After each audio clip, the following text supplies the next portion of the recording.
নালাগে কবিতাৰ শিৰোনাম হ'ব, ছন্দ হৈয়ে লওকচোন।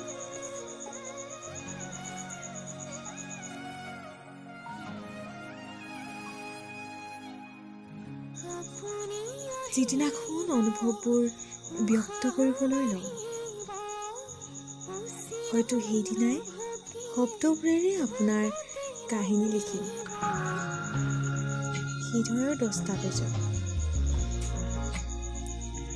তথাপিও কাহিনী শেষ নহ'ব।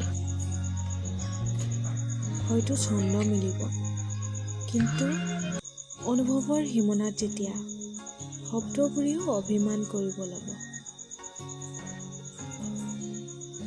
তেতিয়া জানো কাহিনীৰ ৰূপ ল'ব আপোনাৰ অনুভৱখিনিয়ে? কেতিয়াও নলয়। সেয়ে আজীৱন শিৰোনাম হৈ ৰওক আপুনি।